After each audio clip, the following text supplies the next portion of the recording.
All right, so here we're replacing the baffle plate and gaskets on a 1969 Mercury 500. Here's the old baffle plate. Definitely had some issues.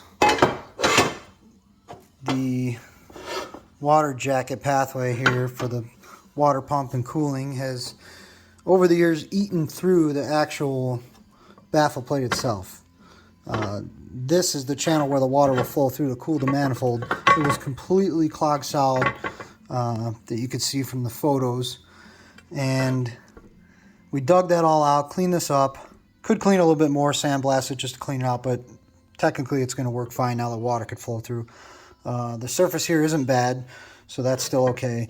However, the baffle plate is completely wrecked. There's actually a spot where I noticed some oil inside here, and that's because the exhaust side of it had burnt away a small little hole right here, and the exhaust was basically entering into the water stream. And I noticed that because exhaust was coming right out of the telltale, and this thing is pretty much destroyed. So we went ahead and we looked online and actually found a new plate, which is actually from later models, and it superseded the original one. However, this one is a little different, but they do swap over correctly.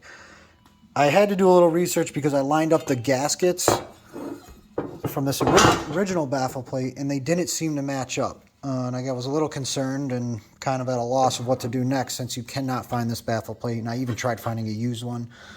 You just can't find one in existence. So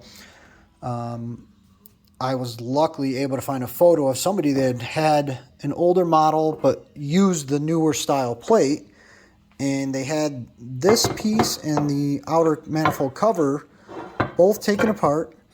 And even though it doesn't look like it matched up correctly, it was exactly how it was built through a bunch of years of these motors. So it, as far as I'm concerned, lines up. It should work. We'll find out when we get it all together and put it for a test run. But so that's where we are right now. I'm going to show you a video of the motor disassembled, how we got there.